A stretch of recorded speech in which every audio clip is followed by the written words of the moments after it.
ज्ञानी को पुण्य कर्म का फल नहीं मिलेगा। पुण्य का फल ज्ञानी को नहीं मिलता। कितना भी दान पुण्य करे ज्ञानी को फल नहीं होता। युद्ध करे, कईयों को मार डाले, महाभारत का युद्ध किया ना अर्जुन ने, पाप का फल नहीं लगता।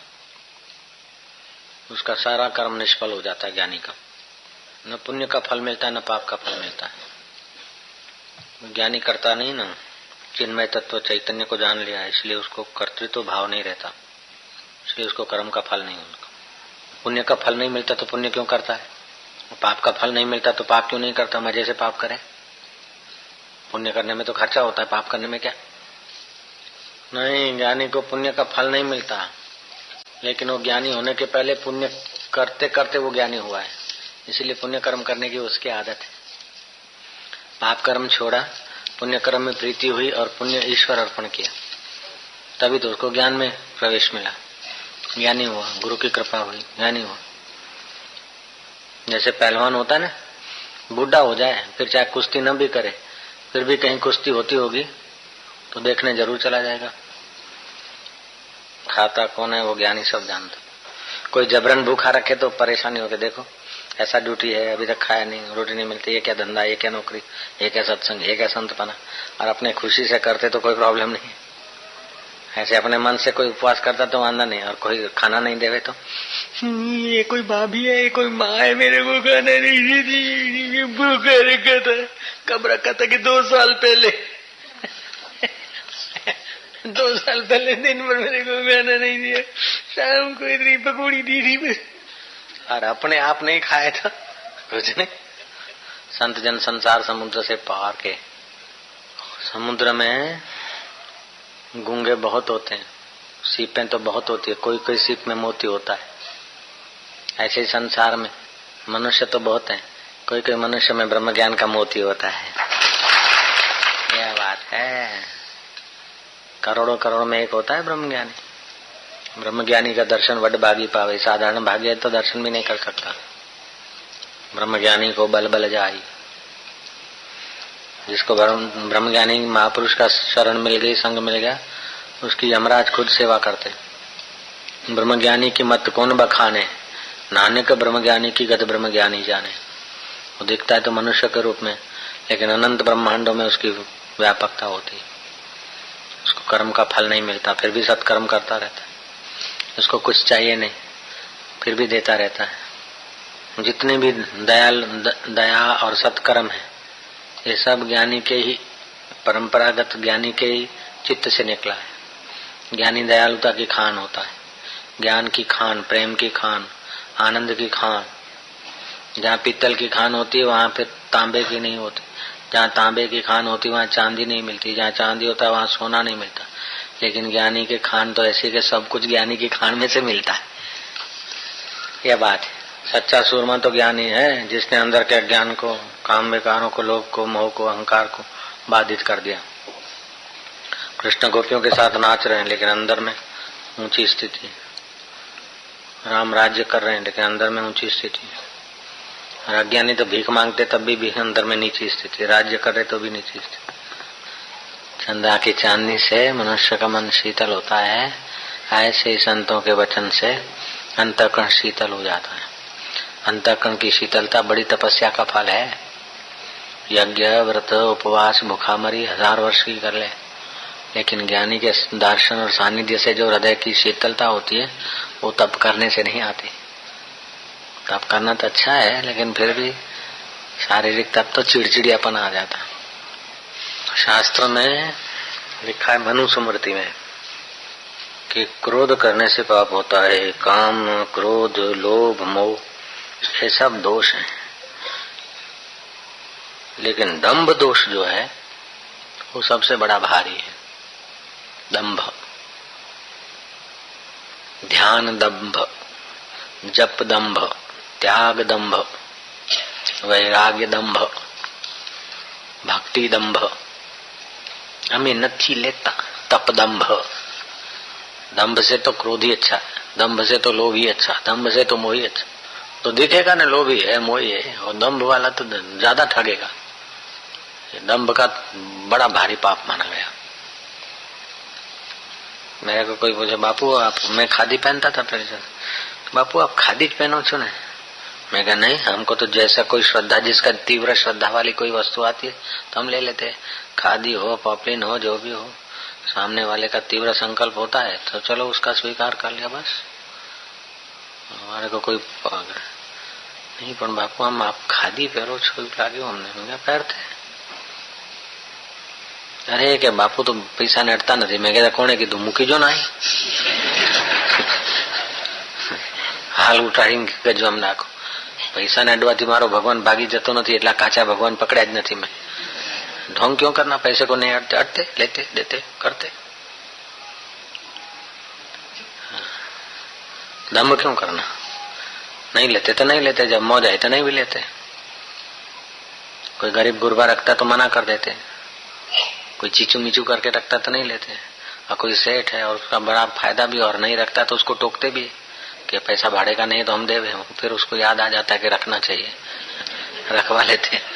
लो अपन नहीं रखवाते तो उसको बोल देते अच्छा काम क्या करना, नहीं तो फिर देख ले हैं कि शू करूं मैं, दान पुण्य खूब करना। ऐसे तो मैं करता रहता हूँ। मैं क्या क्या करता है, इधर तो खाली हाथ आया तो क्या करता होगा बोल देते स्पष्ट। और जो दगाबाज आदमी भी सच बोलता है ना तो उसका दगा सफल हो जाता है। सत्य में इतनी ताकत है। एक हिम्मतनगर में अभी एक दगाबाज आदमी आया था, ऑफिस ले लिया, 7 दिन में पैसा डबल, 5,000 दे जा, 7 दिन में 10,000। साइकिल 1400 की मिलती है, 7 दिन में ले जा इधर से 700 में। स्कूटर की आधी कीमत, मारुति की आधी कीमत, ऐसा लगा प्रचार किया खूब। और फिर जो पैसा देने जाता था बोला जो हूँ तो नासी जवानो छू, भागी जवानो छू, तुम्हारा पैसा लई जवानो छू, हालवा हो 56 वखत तो हालो, नहीं तो आ पड़ा तमारे एम करे आम पैसा पाछो घा करे नहीं जोईता।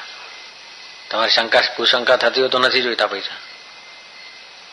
कोई 5,000 दे गया, उसको 7,000 10,000 दिया, दूसरा 10,000 दे गया तो उसको 20,000 दिया, 10-20 आदमियों को दे दिया तो लोगों को तो विश्वास हो गया। वो बोले मैं तो ले जाऊंगा, मेरे को 1 महीने के अंदर करोड़ रुपया रह गए, यहाँ से भाग जाना है, जिसको गरज है दे जाओ। तो कोई एक आदमी एक मारुति दिखाने आया, 75,000 में मारुति नवी, किसी को दे दिया तो दूसरा आदमी फिर 3, वही आदमी फिर 3 लिखाने को आया, 2.25 लाख हो गया। एक लेलेन गाड़ी 1.5 लाख में, 4 लाख की गाड़ी होती हुई कोई ट्रक तो 2 लाख में। या तो डबल रोकड़ा ले जाओ या तो फिर कोई वस्तु लो आधी कीमत में। ऐसे करते करते उसने ये 1 महीने में 1 करोड़ रुपए से भी ज्यादा ऐसा लेके भाग गया। बोलता था कि मेरे को तो ले जाना है, जिसको डबल कराना दे जाओ। कि ले जाओ और आओ तो ना के मानस आटलो रणकार से बोले ज्યાં લોભિયા હોય ને ત્યાં ધૂતારા भूखे ना मरे। लेकिन देखा जाए तो लोभी भी एक खिलौना है, धुतारा भी एक खिलौना है, नचाने वाला सबका अंतर्यामी एक है। लोभी भी मर जाएगा, धुतारा भी मर जाएगा, माल यहीं रह जाएगा। और एक दिन परलय होगा तो माल भी यहाँ सफा हो जाएगा। फिर है क्या, जो हुआ हो गया। सब सपना, हरिओम हरिओम जपना, सब सपना हरिओम हरिओम जपना। महापुरुष और संतजनों के पास में युक्ति रूपी जहाज है, उसी से संसार रूपी समुद्र तर जाएगा और उपाय कोई नहीं। यही परम उपाय है। जिस देश में संत जन रूपी वृक्ष नहीं है और जिनकी फलों सहित शीतल छाया नहीं है, उस निर्जन मरुस्थल में एक दिन भी न रहिए। हे राम जी, संत जन रूपी वृक्ष हैं, जिनके स्निग्ध और शीतल वचन रूपी पत्र हैं। प्रसन्न होना सुंदर फूलों के समान है और उनका निश्चय उपदेश रूपी फल है। परम पद में आत्मा में विश्रांति पाया। ये मेरे को पाना है, ये मेरे को छोड़ना है। सहज में जो होता है हो जाओ। जो दुख मिलना होता है आएगा। दुख चाहते नहीं फिर भी ढूंढ लेता है, तो सुख नहीं चाहो तो भी अपने आप आके ढूंढ लेगा। इसमें सुख के लिए हाय हाय क्यों करना, कूड़ कपट क्यों करना, दगाबाजी क्यों करना, दगा नहीं सका। लोग समझते झूठ कपट से आदमी सुखी होता है। अरे प्रारब्ध से सुख टिकता है, नहीं तो भाग जाता है। झूठ कपट से तो सुख खोखला होता है। कोई भी मनुष्य झूठ कपट से सुखी हुआ हो ऐसा हम नहीं मानते। हाँ, उसके प्रारब्ध से सुखी हुआ होगा अलग बात है। झूठ कपट सुख का कारण नहीं, सुख का कारण है पुरुषार्थ। पुरुषार्थ से धन आता है, ईमानदारी के पुरुषार्थ से धन आता है। दान पुण्य करने से धन बढ़ता है और इंद्रिय संयम करने से धन स्थिर होता है। दूसरे को मान देने से, वो ब्रह्मा जी ने कहा ले बेटा तू तपस्या किया तो मैं तेरे को 2 थैला देता हूँ, एक तो रख पीछे और एक रख आगे। पीछे वाले में क्या है कि अड़ोसी पड़ोसी दूसरों की बुराई है, वो तो रखो पीछे, देखो ही मत, नहीं तो अशांत होगा, चिंता होगी, टेंशन होगा, मन खराब होगा। बुराई तो वो करे, बुरे काम तो वो करे। आ मानस आવો છે, आ मानस आવો છે, आ मानसे આવું કર્યું, आ मानसे આવું કર્યું, ये बात तो एकदम पीछे रखो। और दूसरा थैला दिया आगे लटकाने का, उसमें क्या है कि अपनी कमियां देखो, उसको निकालो और दूसरों की कमियां पीछे डाल दो। 2 थैले दिए, एक पीछे लटका दे, एक आगे। आगे लटकाओ तो दिखे अपनी कमियां, और पीछे लटका दो तो बस दूसरों की कमी न देखो, अपना गुण न देखो, महान बन जाएगा। अपनी कमी को रखो मत और दूसरे की कमी को देखो मत, महान बन जाएगा। देखते हो तो गुरु की नजर से देखो। गुरु दूसरे की कमी देखेगा तो उसकी कमी निकाल के उनकी भलाई चाहेगा, और साधारण आदमी उसकी कमी देखेगा तो उसकी कमी का चिंतन करके खुद में कमी ले आएगा, मूर्ख। अब हम थोड़े जाएंगे भुआ भोपा के पास, जो जाते हैं उनको टोकते हैं, तो उसका मतलब है थोड़े कि हम जाएंगे। सतनाम श्री हरि वाहिगुरु जी की खालसा, वाहिगुरु जी की फतेह। हे राम जी, हृदय कल्पतरु है, ऐसा वृक्ष जो राग द्वेष आदि सर्पों से रहित है। अपना हृदय कल्पतरु है, जैसा चिंतन करता है ऐसे ही बन जाएगा। शत्रु का चिंतन करेगा तो हृदय खराब होगा, मित्र का चिंतन करेगा तो आसक्त होगा, आत्मा का चिंतन करेगा तो परमात्मा रस जागेगा। हृदय कल्पतरु है, શું કરે આ માણસ આવો છે, दुनिया बगड़ी गई છે, પેલો લુચ્ચો છે, ફલાણો આ છે। अरे महालुच्चा हो, महाबदमाश हो, लेकिन तुम दृढ़ता से देखो कि ये तो बहुत अच्छा आदमी है, बहुत सज्जन है, तुम्हारे लिए तो उसका सज्जन गुण काम करेगा। लुचाई करेगा दूसरों से करेगा। महाकर्ता, महाभोक्ता और महात्यागी ज्ञानी होता है। महाकर्ता कैसे कि सब शरीरों में जो चैतन्य सत्ता है वो है, इसलिए सब जो क्रिया है उन्हीं की सत्ता से, आत्मा की सत्ता से होती है। अपने को आत्मा मानते जानते इसलिए महाकर्ता है। महाभोगी है, ज्ञानी जैसा भोगी दुनिया में कोई नहीं मिलेगा। भोगी क्या खाक भोगता है तो मरता है, बीमार होता है। ज्ञानी हजारों शरीर से भोगता है और स्वस्थ रहता है। योग वशिष्ठ में आती है बात। महात्यागी, किसी ने तो घर छोड़ा, किसी ने दुकान छोड़ा, किसी ने कुछ छोड़ा, किसी ने तो कपड़े छोड़े, लंगोटी पहनते। ज्ञानी ने तो पूरा शरीर को मैं मानना छोड़ दिया, मन इंद्रियों को भी छोड़ दिया। ऐसा त्यागी, ज्ञानी जैसा त्यागी कोई नहीं मिलेगा। कोई निमक त्यागी, कोई अन्न त्यागी, कोई फल त्यागी, कोई घर त्यागी। ज्ञानी ने तो देह इंद्रिया मन को ही त्याग दिया, उससे परे बैठा अपने स्वरूप। ज्ञानी जैसा त्यागी नहीं मिलेगा। राज करता हुआ भी त्यागी, ज्ञानी जैसा कोई त्यागी नहीं मिलेगा। ज्ञानी जैसा कोई भोगी नहीं मिलेगा। ज्ञानी जैसा कोई हितैषी नहीं मिलेगा। और ज्ञानी जैसा कोई दंड देने वाला सूरवीर नहीं मिलेगा। ज्ञानी का दंड ऐसा है कि तौबा हो जाए।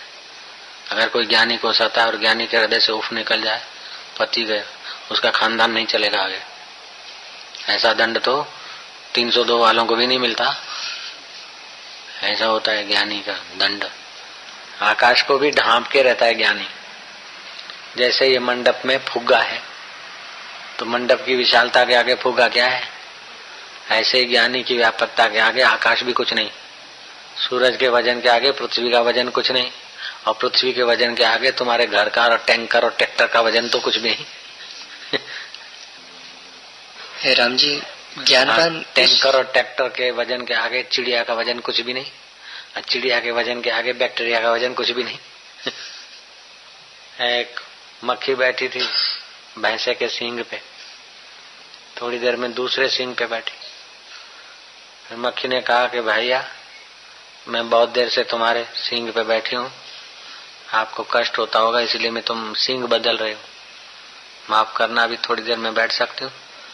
भैंसे ने कहा मेरे को तो पता भी नहीं कब से तू बैठी है, और तेरे सब सगे वालों को भी लिया। तो क्यारથી बैठी थी भाई, मन खबर જ નથી। ऐसे ज्ञानी के ब्रह्म के अंदर ये माया प्रकृति कब से बैठी कोई पता नहीं। चलो क्यों कह रहे हैं? आश्चर्य आश्चर्य श्रोता वक्ता से कुशल हो। इस ब्रह्म ज्ञान को सुनने वाला श्रोता भी आश्चर्य मिलना, और वक्ता कुशलता की पराकाष्ठा पे है, वही इसका वर्णन कर सकते। आश्चर्य श्रोता कुशलो वक्ता गुरु मौन व्याख्यानम शिष्य से छिन्न संशय, ये ऐसा ब्रह्म ज्ञान है। बड़े बड़े सिद्ध भी ये वचन सुनने को हाजिर हो जाते हैं। आकाशचारी देवता सिद्ध लोग भी आ जाते हैं। वशिष्ठ से बोलते हैं तत्व ज्ञान की बात। तो अभी खाली तुम 4 लोग नहीं, कई लोग बोलते मोटेरा में सत्संग बहुत जमता है। जमता है तो कोई खिचड़ी खाओ के लिए थोड़े होता है, ये तो खास लोगों के लिए बोला जाता है। हाँ जी। हे राम जी, ज्ञानवान उस उत्तम पद में विराजता है जिसकी अपेक्षा से चंद्रमा और सूर्य पाताल में भासते हैं। हठ यानी इतना ऊंचा उत्तम पद में रहता है कि जिसकी अपेक्षा चंदा और सूरज पाताल में भासते, यानी इतना ऊपर होता है। वो शरीर को मानेगा तो नहीं, ज्ञान तत्व चैतन्य ज्ञानी इतना ऊंचा होता है कि उसकी अपेक्षा चंदा और सूरज भी पाताल में दिखता है। हे राम जी, सारा जगत उसके एक अंश से कल्पित है। इसकी उपमा तृण के समान भी नहीं होती। सारा जगत उसके ज्ञानी के एक अंश में बैठा है। उसकी उपमा, जगत की उपमा तिनखे के बराबर भी नहीं। जैसे दुनिया भर को एक तरफ और तिनखा, तो क्या ऐसे ज्ञानी की व्यापकता और जगत तिनखे जैसा। जडे लदो मुँह आत्म हीरो जग थी वयो सवा कसीरो। लेकिन व्यवहार में ज्ञानी भी अज्ञानी जैसा ही खाएगा पिएगा, दुखी सुखी होगा, हंसेगा रोएगा। ज्ञानी को दोनों अनुभव है, अज्ञान दशा का व्यवहार का भी और ज्ञान दशा का भी। जैसे द्विभाषी है, गुजराती बोलता है, हिंदी भी जानता है फुल। हिंदी भाषी गुजराती बोलता है तो क्या उसकी हिंदी चली जाती क्या? और जब हिंदी बोलता तो कहीं गुजराती भाग गई क्या?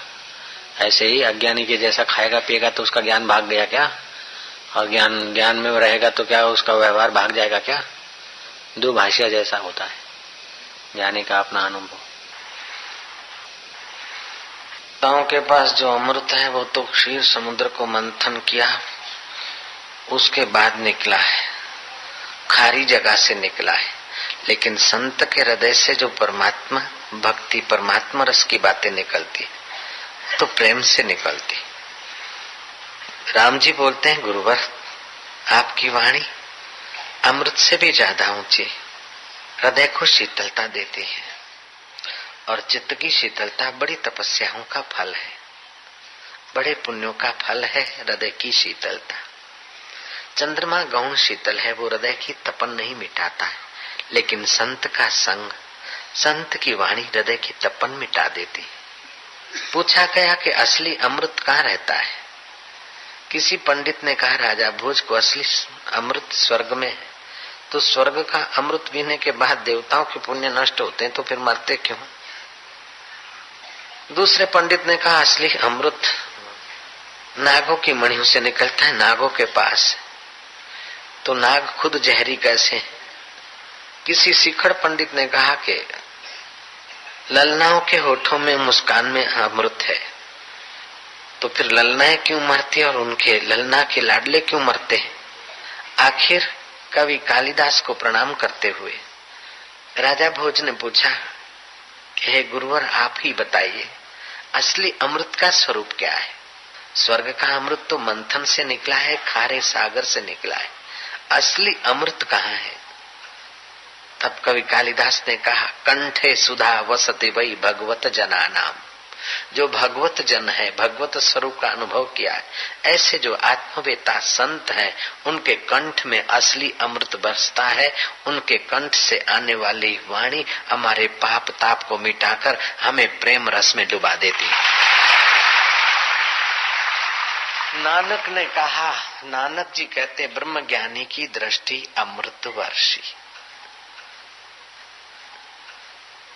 जिस देश में संत रूपी मल्लाह नहीं है और उनकी शीतल सत्संग रूपी छाया नहीं है, हृदय को शांति बख्शने वाला जहाँ उनका सत्संग और सेवा नहीं है, उस देश को उजाड़ समझ के छोड़ दीजिए। और जिस देश में संत रूपी मल्लाह रहते हैं और सत्संग रूपी स्नेह सरिता बहाते हैं अथवा शीतल छाया है, उस देश में खाने को भोजन न मिले तो चांडाल के घर की भिक्षा ठीकरे में लेकर खाइए और संतों का संग पाइए, अन्य ऐश्वर्यों से बड़ा है, ऐसा वशिष्ठ जी कहते हैं। सत्संग की ऐसी बड़ी महिमा है, संत सानिध्य की ऐसी बड़ी महिमा है। खाने को भोजन न मिले, रहने को घर न मिले, लेकिन सत्संग मिलता है तो भिक्षा करके भी भोजन कर लीजिए, एक टाइम ही सही। और जहाँ नींद आए वहाँ पड़ जाइए, एक टाइम नींद भी कर लीजिए 5-4 घंटे। और सत्संग मिलता है तो वो ऊंचे में ऊंची स्थिति है। जिस देश में संत रूपी मल्लाह नहीं, सत्संग रूपी वृक्ष नहीं, उस देश को उजाड़ समझ के त्याग दीजिए। राम जी, संत जन रूपी वृक्ष हैं, जिनके स्निग्ध और शीतल वचन रूपी पत्ते हैं, उनका प्रसन्न होना ही सुंदर फूल के समान है और निश्चय उपदेश रूपी फल है।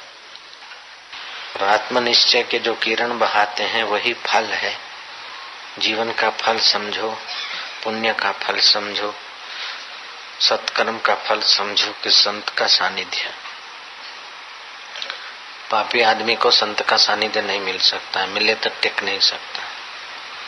वो पापी भी टिक गया तो पापी नहीं रह सकता। वो सत्संग संत से कुछ न मांगे तो इतना सारा मिल जाता है, नहीं तो इतने दूर दूर से कौन आता है, गाजियाबाद, दिल्ली, इधर उधर कोई। आजकल तो कलयुग है, विषय विकारों में उलझा हुआ जीव है। जरा जरा बात में श्रद्धा डगमगा दे ऐसा तो वातावरण है, फिर भी इतने हजारों की संख्या में आते हैं।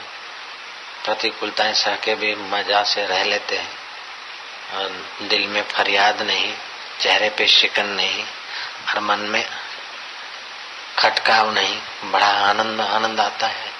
ये तो प्रत्यक्ष है, कुछ न मांगने पर भी इतना मिल जाता है कि मनमानी 12 साल की सेवा पूजा करो, उसका फल एक तरफ, और यहाँ 3 दिन में 12 घंटे मिलते, सुबह शाम मिला के 12, 14, 15 घंटे कहाँ का कहाँ पहुंचा देता है। सत्संग एक जहाज है, मनमानी साधना है बैलगाड़ी है।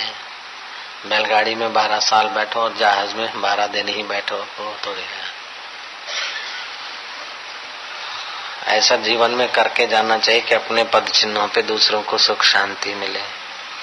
किसी ने पेड़ बोया तो हमने फल खाया, छाया पाया, तो हम भी कुछ कर जाए कि दूसरा भी फल खाए, छाया पाए। जीवन का फल ये है। बड़े में बड़ा जो ईश्वर है, उसकी प्रसन्नता के लिए सेवा करने में रुचि। जिन सेव्या तिन पाया मान। राम जी, जिस पुरुष से शांति प्राप्त होती है उसकी भली प्रकार से सेवा करनी चाहिए। जिन महापुरुषों से शांति प्राप्त होती है उनकी भली प्रकार सेवा करनी चाहिए। उनका बड़ा उपकार है कि संसार रूपी समुद्र से निकाल लेता है। संत जन और सतशास्त्र भी वही है जिनके विचार और संगति से संसार से चित्त उसकी ओर हो, और मोक्ष का उपाय भी वही है जिससे और सब कल्पना का त्याग कर अपने पुरुषार्थ को अंगीकार करे। हे राम जी, जिस वस्तु की जीव वांछा करता है और इसके निमित्त दृढ़ पुरुषार्थ करता है तो अवश्य उसको पाता है।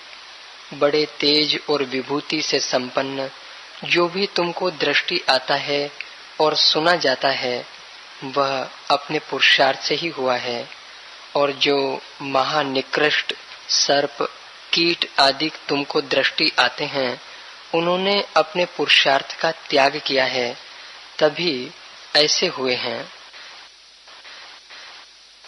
जैसा आया कर लिया, जैसा आया भोग लिया, तो फिर मरने के बाद सर्प, मेढक आदि पशु आदि योनियों में भटकना पड़ता है। और जिनने पुरुषार्थ किया वे उच्च गति को प्राप्त हुए, उत्तम पुरुष हुए, देवता हुए, और देवता होने की भी इच्छा नहीं तो देवों का देव महादेव का स्वरूप बन जाते हैं, ज्ञान पाकर ब्रह्म ज्ञानी हो जाते। ब्रह्मा विष्णु महेश जिस अनुभव में है उसी अनुभव में वो टिक जाता है, वो साक्षात ब्रह्म स्वरूप हो जाता है। उसको तो ब्रह्मा विष्णु महेश भी स्नेह करते, भला भला चाहते कि आज ये हमारे स्वरूप हुए। ब्रह्मज्ञानी और ब्रह्मा विष्णु महेश तीनों की एक ही अनुभूति होती है, चारों की। जो शंकर भगवान को अनुभव है वही ब्रह्मज्ञानी गुरु को, सदगुरु को अनुभव होता है। जो राम जी को अनुभव है, कृष्ण को अनुभव है, वही ब्रह्मज्ञानी का अनुभव होता है।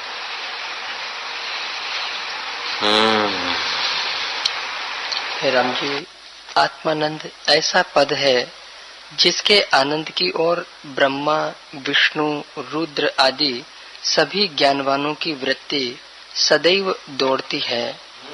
ऐसा आत्म सुख है, आत्म पद है जिसके आगे, जिसके तरफ ब्रह्मा विष्णु महेश की भी रुचि बनी रहती है, ज्ञानवानों की रुचि बनी रहती है उस ज्ञान में। ऐसा वो आत्म पद है। उसके आगे स्वर्ग का राज भी कुछ नहीं तो इस बेचारे छोटे से संसार की क्या वैल्यू। ये वो चीज है। अगर है शौक मिलने का तो कर किस्मत फकीरों की, ये जौहर नहीं मिलता अमीरों के खजाने में। ये वो जौहर है। राम जी, जिस पुरुष को शांत शीतल स्थान प्राप्त हुआ है वह फिर ज्येष्ठ आषाढ़ की धूप नहीं चाहता और मरुस्थल में नहीं दौड़ता। वैसे ही ज्ञानवान की वृत्ति अन्य किसी भी आनंद की ओर नहीं जाती।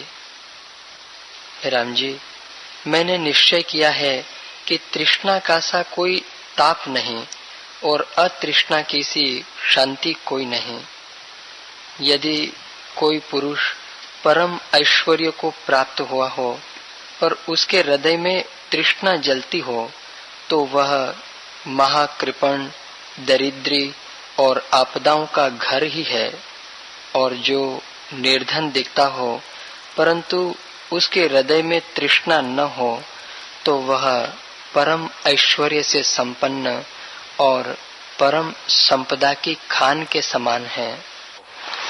लेकिन सत्संग नहीं है तो अंदर का ज्ञान नहीं है, शांति नहीं। जैसे चित्र लिखा दिया अंधकार नहीं मिटाता, ऐसे इन चीजों से हृदय का अशांति नहीं मिटता।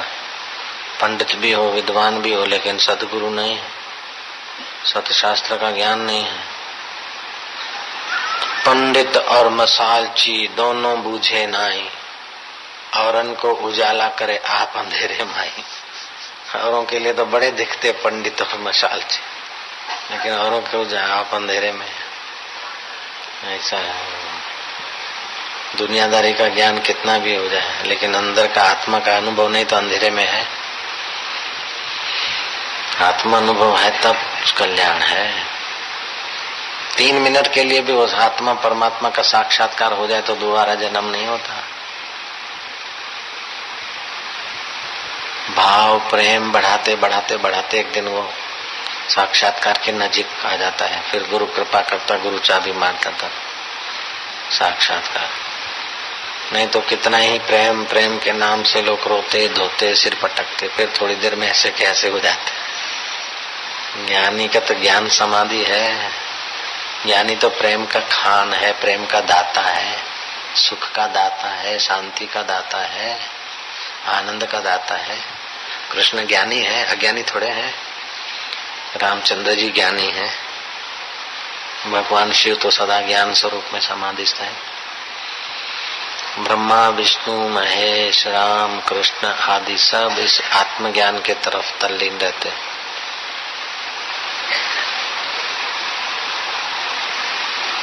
हे राम जी, जैसे चंद्रमा की किरणों के अमृत से चकोर तृप्त होता है वैसे ही आत्मा रूपी चंद्रमा की समता और सुरता रूपी किरणों को पाकर ब्रह्मा आदि चकोर तृप्त होकर आनंदित होते हैं और जीते हैं। हे राम जी, ज्ञानवान ऐसी कांति से पूर्ण है जो कभी भी क्षीण नहीं होती। पूर्णमासी के चंद्रमा में भी उपाधि दिखती है, परंतु ज्ञानवान के मुख में